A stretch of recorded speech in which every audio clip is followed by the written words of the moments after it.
पद वेदी के अंतर्गत अंतर्राष्ट्रीय हिंदू युवा शक्ति संघ आज गया क्षेत्र में एक अति विशिष्ट प्रेस वार्ता संगठन ने रखा है। इसका प्रमुख उद्देश्य जो है, इस भयंकर त्रासदी और कोरोना काल में जो कि एक वर्ष से निरंतर चला आ रहा है और पुनः जैसा कि सरकार दावा कर रही है और प्रेस दावा कर रहे हैं कि पुनः दूसरा वेव आया है और जिसमें भी प्रत्येक दिन 50,000 60,000 लोग कोरोना से पीड़ित हो रहे हैं। इसमें अभी कल परसों के दिन ही एक विषय चर्चा में आया है कि अन्य धर्म वाले गया क्षेत्र के गांधी मैदान में अंतर्राष्ट्रीय सूफी सम्मेलन का आयोजन करने वाले हैं और इस कार्यक्रम में बाहर अनेक राज्यों से हजारों लोग उपस्थित होने वाले हैं और जहाँ तक हमें सुनने मिला कि कल रात तक कई लोग गया क्षेत्र आ चुके हैं इस कार्यक्रम को अटेंड करने के लिए। तो अंतर्राष्ट्रीय हिंदू युवा शक्ति संघ जो है, ये विषय बिहार सरकार से, गया जिला प्रशासन से पूछना चाहता है कि क्या धर्म के हिसाब से सरकार ऐसे आयोजन करने वालों को आयोजन करने देती है या किसी विशिष्ट शिष्टमंडल जाकर के सरकार से मिलते हैं और उन्हें इस तरीके का गैदरिंग, एक ह्यूज पीपल जहाँ पे लोग उपस्थित हों और अंतर्राष्ट्रीय कार्यक्रम हो। क्योंकि पिछले कुछ समय से, कुछ महीनों से और कुछ दिनों से सरकार ये मना करते आई है या जिला प्रशासन ये मना करते आया है कि कहीं भी लोग एकत्रित ज़्यादा मात्रा में ना हो। इसके लिए उन्होंने हिंदू धर्मावलंबियों के कई ऐसे अनेकों पर्व को स्थगित करने का उन्होंने निर्णय लिया और कई पेपर में, मीडिया में, अनेक जगहों पर और सोशल में भी उन्होंने ये जानकारी फैलाई कि होली महोत्सव मिलकर के बहुत भीड़भाड़ में नहीं मनाना है। होली महोत्सव के अगले दिन जो कि एक स्थानीय पर्व है, उत्तर भारत में लोग जो झुमका करते हैं, मटकी फोड़ते हैं, उसको भी नहीं मनाना है। इसके अलावा ये अभी नववर्ष का प्रारंभ हुआ है उत्तर भारत में, चैत्र कृष्ण प्रतिपदा भी चल रहा है। आगामी 5-7 दिनों के बाद चैत्र शुक्ल प्रतिपदा भारतीय नववर्ष आने वाला है। इस नववर्ष में भी किसी प्रकार का आयोजन, क्योंकि आप जैसा जानते हैं कि अनेक वर्ष चैत्र शुक्ल प्रतिपदा में कई सारे अनेक संघ संगठनों के द्वारा कार्यक्रम होते थे, प्रभात फेरी निकलती थी, कई सारे रात्रियों में भी कार्यक्रम होते थे। उसके अंतर्गत ही चैत्र नवरात्रा भी आरंभ होता है, तो चैत्र नवरात्रा भी ना मनाना है। उसके अलावा चैत्र में जो विशेषकर उत्तर भारत का सबसे बड़ा और महान पर्व है छठ पूजा, इन कार्यक्रम को भी नहीं मनाना है। और इसके साथ ही संपूर्ण भारतवर्ष का सबसे बड़ा महान पर्व श्री राम जन्मोत्सव का ये उत्सव और शोभा यात्रा, इसे भी नहीं निकालना है, ऐसा सरकार और स्थानीय प्रशासन ने यह जानकारी दी थी। जब ये हिंदू धर्मावलंबियों के ऐसे विशेष अनेकों अनेक पर्व में ये सारे पर्व सिर्फ कोरोना पैंडेमिक के कारण नहीं मनाने हैं, तो एक अन्य धर्म वाले को आपने ये किस प्रकार की सहमति दी ताकि वो अंतर्राष्ट्रीय सूफी सम्मेलन का आयोजन कर सके और अनेकों लोगों की भीड़ उपस्थित हो सके। इस कार्यक्रम की जानकारी लेने के लिए हमने कई जगह संपर्क किया, तो उन धर्मावलंबियों ने हमें इस बातें के बारे में बोला कि हम कोरोना जैसी चीज़ों को नहीं मानते हैं, हम लोग मास्क भी नहीं लगाते हैं, इन चीज़ों का उपयोग नहीं करते हैं, तो हमें इस कार्यक्रम को करने के लिए कोई रोक नहीं सकता है। और ये कार्यक्रम, क्योंकि ये अभी हम लोग गया क्षेत्र में है, तब हमें पता चल रहा है कि यहाँ से कार्यक्रम और ये पूरे भारतवर्ष में अनेक ऐसे अनेक धर्मों के द्वारा कार्यक्रम चल रहे हैं। उसके अलावा अभी चुनावी महोत्सव चल रहा है और ये चुनाव 4-5 राज्यों में जो होने वाले हैं, उस जगह लाखों लाख, हजारों लाख की चुनावी सभा में भीड़ जब आती है तो क्या कोरोना इस वजह से नहीं फैलता है? जैसे कि दक्षिण भारत में केरला, तमिलनाडु का चुनाव होने वाला है, एवं पश्चिम बंगाल में और पूर्वोत्तर राज्यों में चुनाव होने वाला आप सभी जान रहे हैं। अनेक अनेक बड़े बड़े नेतागण, भारत के शीर्ष पद पर बैठे हुए नेतागण, ये सब जाकर के वहाँ चुनावी भाषण और ये सारे कुछ करते हैं, तब कोरोना नहीं फैलता है। लेकिन जब कोई भारत का सबसे विभिन्न और सबसे अभिन्न जो धर्म है वो हिंदू सनातन संप्रदाय, अगर इस कारणवश कोई भी ऐसे छोटे बड़े कार्यक्रम करते हैं तो इन्हें तुरंत मना कर दिया जाता है कि आपको ये नहीं करना है, क्योंकि इस कारण कोरोना फैलेगा।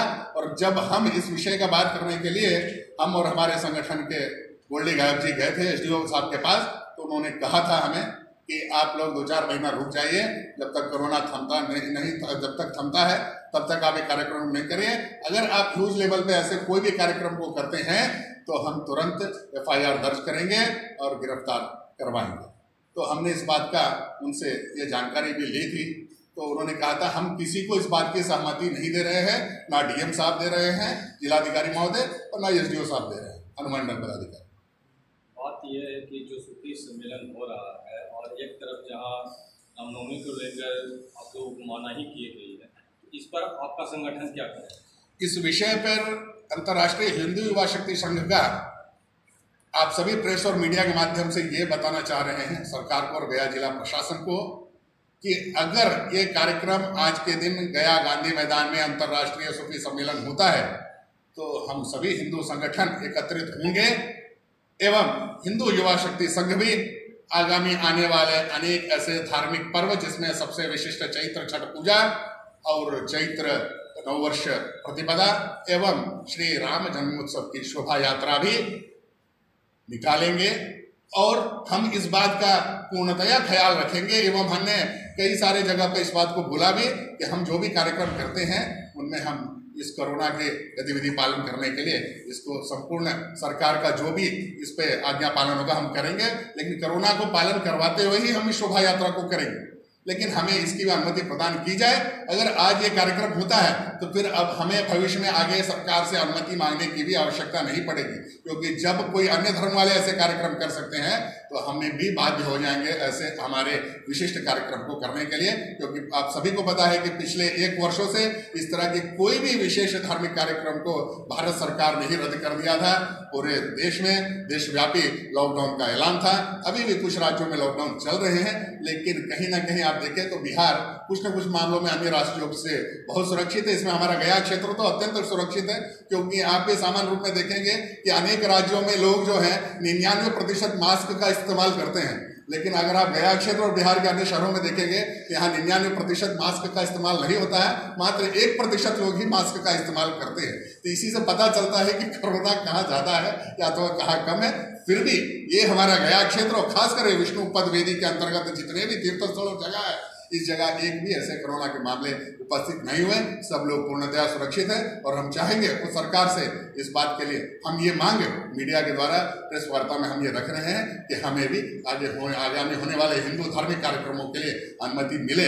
अगर ये नहीं मिलती है तो फिर हम लोग पूर्ण प्रयास करेंगे कि हम लोग अनुमति लिए बिना ही, भले ही गिरफ्तारी हो जाए, भले ही FIR दर्ज हो, लेकिन हम अपने आराध्य देवताओं का कार्यक्रम करके ही रहेंगे। क्या ये नहीं लग रहा कि प्रशासन जो है हिंदू और मुस्लिम को लेकर दोहरी नीति अपना रही है? ये दोहरी नीति प्राचीन काल से चला आ रहा है, ये सिर्फ आज के समय से ही ऐसा नहीं चला है। कई बार ऐसे अनेकों ऐसे दृष्टतया हुई और दक्षिण भारत में 1-2 बार ऐसे ही कुछ कार्यक्रम को लेकर के इसी कोरोना काल में ही सरकार में और कुछ ब्राह्मण समुदाय में इस बात को लेकर के मंशा जाहिर हुई थी कि सरकार ने अन्य धर्म वालों को इस बात की इजाजत दी थी, उन्होंने परमिशन दिया था कि आप ऐसे कार्यक्रम करें। और लेकिन जब हिंदू संप्रदाय धर्मों का कुछ कार्यक्रम आया तो उन्होंने मना कर दिया था।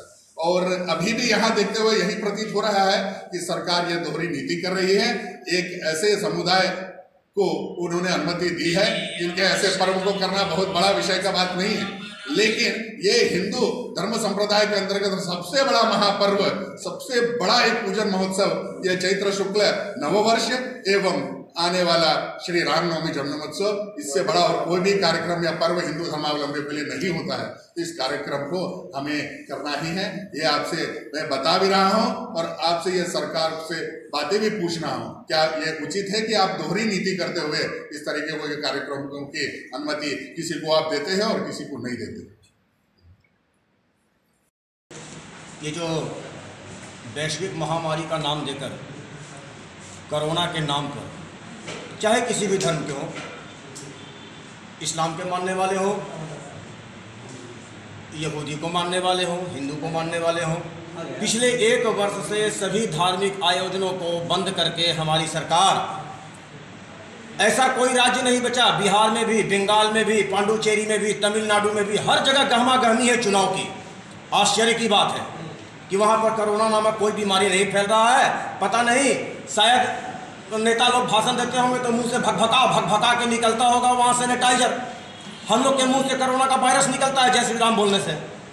तो यह जो एक हमारे धार्मिक आयोजनों को रद्द करके हिंदुओं के मनोदशा पर, हिंदुओं के जो मन पर एक तरह की विकृति पैदा की गई है सरकार के द्वारा, या किसी के भी धर्मों के बारे में। आज हमने सुना कि हमारे यहाँ गया गांधी मैदान में अंतर्राष्ट्रीय सूफियों का सम्मेलन हो रहा है। बहुत अच्छी बात है, ऐसे ऐसे सम्मेलन होते रहना चाहिए। लेकिन जब यह सम्मेलन हो रहा है तो रामनवमी शोभा यात्रा क्यों न निकलेगा? और जब यह सम्मेलन हो रहा है तो हम लोग छठ व्रत क्यों न मनाएं?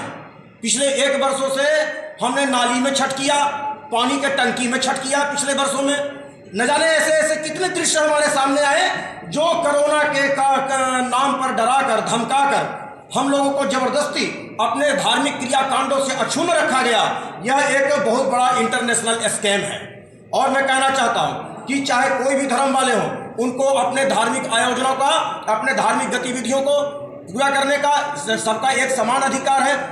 संविधान ने हम सभी को अपने धार्मिक आयोजनों को करने का एक समान अधिकार दिया है। मगर सरकार के द्वारा किसी एक संप्रदाय को माथे पर बैठाना और किसी दूसरे संप्रदाय को लात मार कर निकालना, यह दोहरी नीति हमको बर्दाश्त नहीं है, हम हिंदुओं को बर्दाश्त नहीं है। किसी एक संप्रदाय अगर कोई एक कार्य को करता है, बंद हो तो सबके लिए बंद हो, कोई धार्मिक आयोजन नहीं हो, चुनाव भी ना हो, क्योंकि चुनाव में भी कोरोना फैल सकता है। लाखों की भीड़ है वहाँ। यहाँ क्या होगा रामनवमी में या सूफी सम्मेलन में 10-20 हज़ार लोग आएंगे, 2,000 लोग आएंगे। जहाँ लाखों की भीड़ है वहाँ कोरोना नहीं फैल रहा है। और उस पर यह कि सिर्फ हिंदुओं के पर्व त्योहार को ही बंदिशें क्यों लगाई जाती हैं? अन्य धर्म के लोग अभी क्या होता है उसको जी, 25 ईसाइयों वाला नया साल, ईस्टर, क्रिसमस ये सब भी हुआ। और नववर्ष जो अंग्रेजी नववर्ष, अभी अंग्रेजी नववर्ष हुआ। पूरे भारत में अंधाधुंध पटाखे फोड़े गए। पता नहीं उनमें से सैनिटाइजर निकल रहा था कि वैक्सीन निकल रहा था, तो सरकार बताए। लेकिन हमारे धार्मिक आयोजनों को ही टारगेट करके उसे बंद करना, मतलब हिंदुओं के मनोबल को रौंदना, यह अब मतलब बर्दाश्त से बाहर की बात है। मैं चाहता हूं कि सरकार हमें अनुमति दे, हमें अपने धार्मिक क्रियाकांड करने का, छठ पर्व मनाने का, रामनवमी शोभा यात्रा निकालने का। अन्यथा वो सारे कार्यक्रम रद्द होने चाहिए जो सरकार अपने खास समुदाय के लोगों के लिए जो आयोजन करते हैं, जो करवाने का अनुमति दिए हैं, वो सब कुछ रद्द होना चाहिए। अन्यथा हिंदू समाज भी अपने धार्मिक क्रियाकांड को पूर्ण करने के लिए संकल्पित है, हम वो करेंगे। जय श्री राम। हिंदू युवा शक्ति प्रेस वार्ता के माध्यम से यही कहना चाहती है कि अगर कोरोना काल सच में है तो फिर सबके लिए होना चाहिए। किसी विशेष संप्रदाय के मुंह से सैनिटाइजर नहीं निकलता और हमारे जय श्री राम कहने से कहीं कोई वायरस नहीं निकलता। मास्क उसके भी मुंह पे ठूस दीजिए, गाना गाए मास्क पहन के, या फिर हम लोग भी मुंह में मास्क लगाए। जो भी कोरोना प्रोटोकॉल है उसकी पूरी संवेदनशीलता से हम लोग पूरी गहराई से, पूरी गंभीरता से उसको पालन करते हुए अपना धार्मिक क्रियाकांड को संपूर्ण करने का हिंदू युवा शक्ति ने फैसला लिया है कि हम पूरा कोरोना प्रोटोकॉल का फॉलो करते हुए अपने धार्मिक क्रियाकांड को संपूर्ण करेंगे। और अन्यथा अगर हमें सरकार यह अनुमति नहीं देती है तो आज गांधी मैदान में सूफी सम्मेलन भी रद्द होना चाहिए कोरोना काल में। और नहीं, अगर ये सूफी सम्मेलन रद्द नहीं होता है तो हिंदू समाज जागृत हो गया है। हम भी अपने धार्मिक अनुष्ठानों को करने के लिए उतने ही स्वतंत्र हैं। हमें भी संविधान ने उतनी ही स्वतंत्रता दी है जितनी अन्य धर्मों की दी है। तो एक बहुसंख्यक समाज के मनोबल को रौंदना यह सरकार जो कर रही है, हमें वो कबूल नहीं है। या तो सारे कार्यक्रम बंद हो, चुनावी ड्रामाबाजी भी बंद हो, सूफी ऊफी का जो है वो भी बंद हो, तो हम भी नहीं करेंगे। अगर ये सारे कार्यक्रम चलते रहेंगे, हिंदू युवा शक्ति हिंदू फ्रंट ऑफ गया, ऐसे अनेक संगठन हैं। हमारे 100 से 150 झंडा प्रभारी है, 100 से 150 झंडा निकलता है, यहाँ ध्वज निकलता है। वो सभी ध्वज प्रभारी ने निर्णय लिया है कि अगर सुखी सम्मेलन का गया में होगा तो हम भी रामनवमी करेंगे। जय श्री राम। आप सबको होली की शुभकामनाएं, खासकर प्रेस बंधुओं को आने वाले वर्ष हिंदू नववर्ष की शुभकामनाएं हिंदू युवा शक्ति सबको देती है। और साथ ही ये कहती है कि अगर अन्य धर्मों के कार्यक्रम निर्बाध रूप से चालू रहेंगे तो हम भी मजबूर होंगे अपने धार्मिक अनुष्ठानों को पूरा करने का। संविधान ने हम सबको एक समान अधिकार दिया है। जय श्री राम।